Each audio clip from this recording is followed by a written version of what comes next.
anggota dari Difabel Action itu diamankan lagi. Jadi suatu ketika mereka upgrading dengan mengikuti pelatihan-pelatihan kita, kemudian memproduksi secara plasma karena produk ini sudah diorder oleh klien-klien kami.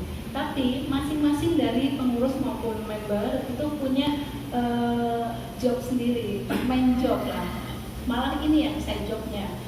Semisal seperti Pak Andre yang berkacamata ini adalah guru olahraga difabel. Itu kemudian Pak Budi ini kreatif untuk bikin wedding decoration. Itu. Kemudian Pak Denny itu desain grafis. Pak Wawan seniman. Jadi istilahnya di kami ini side jobnya, bukan main jobnya. Main job mereka ada sendiri.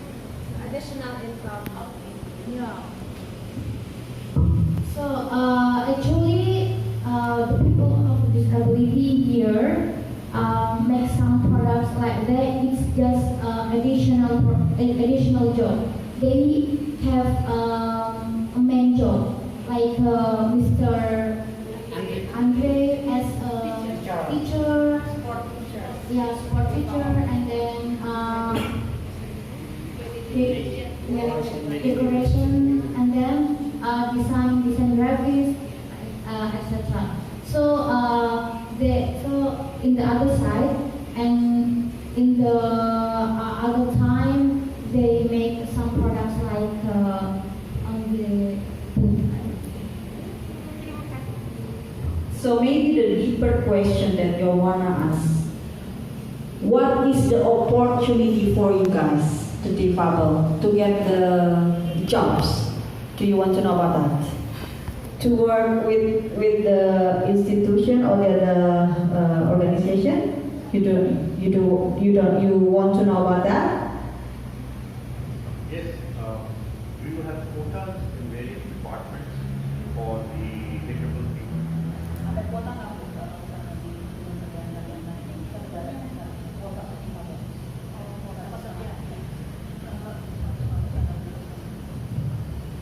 Ya, kuota untuk difabel pekerja difabel untuk pemerintah 1%, untuk swasta 2%. Atau kebalik? Oh, pemerintah 2% atau 1%? How many percent?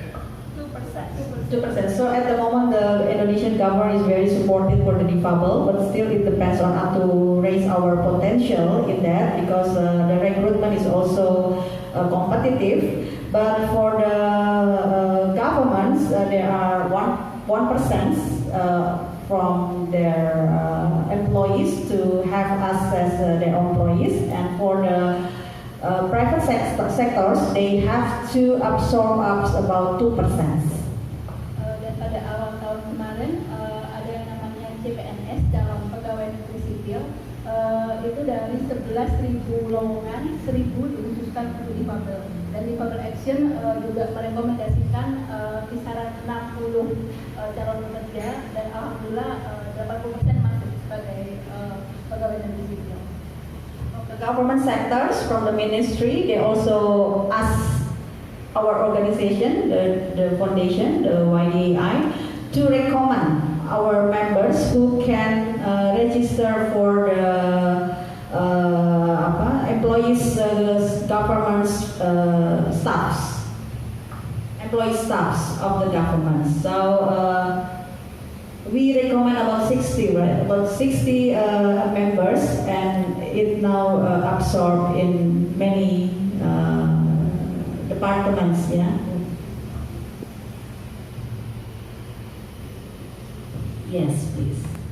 Actually, I'm very amazed that in Indonesia, it's the person with disability is very empowered. Actually, in the Philippines, mostly of the person with disability are isolating themselves.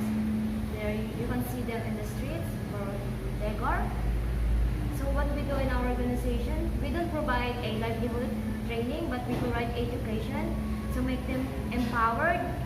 So with our encouragement and then their commitment to learn, they grow and become empowered persons.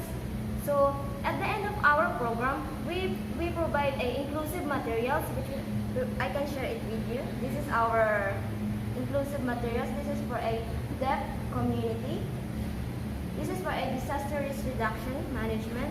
with inclusive of sign language. So this is our inclusive language. Okay.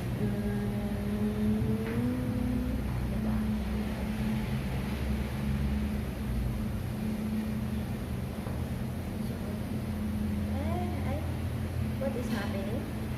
Something happened with the Yeah. dia mau menunjukkan mengenai video bahasa isyarat ya untuk manajemen risk data. Kalau misalnya ada resiko bencana alam, bagaimana teman-teman yang tidak bisa mendengar, yang terlahir tuli itu, mereka bisa paham apa yang harus dilakukan. Jadi dia membuat sebuah video mengenai apa aja yang harus dilakukan untuk teman-teman tuli.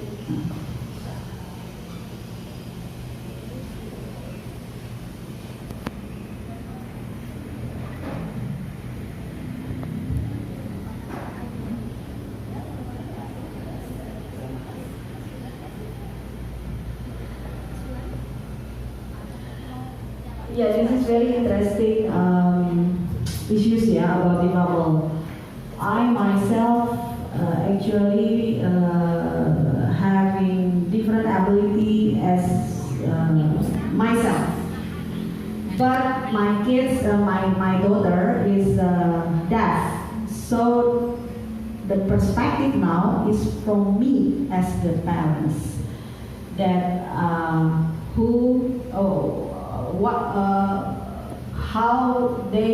how she will become in the future.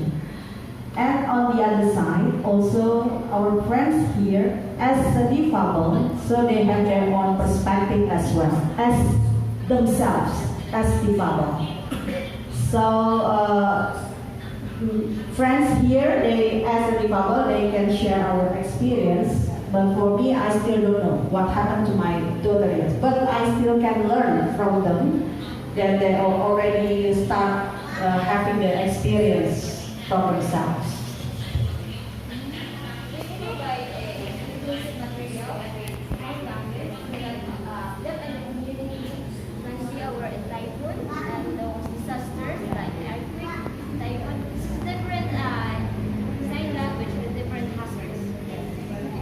Ya, jadi dia ada. We uploaded on YouTube, so you can watch it. Ya, itu sangat well. That is very useful. I think as I have a deaf kids, so they cannot hear anything when they watch the TV. When you say everything there, they can understand unless you have subtitle on them. So I encourage my daughter to have a YouTube also. There is a subtitle here, so everyone, her friends, deaf friends, is also know what people say about his YouTube channel, her YouTube channel. And at the moment, also in the media, in Indonesia television, there's also a sign language, sign language translator, but this is not so much because this is only in the news program only. So it's still for me as a deaf community. So we still need more access for them, just like sign and other things that can be applied for them. Just like once that you go to the doctor and there is the numbers that you have, and the nurse asks you to have number 13, but they cannot hear anything. So the number 13 will be passed. So this is one of our problem for our kids as the deaf. Once they have grow up, what should they do?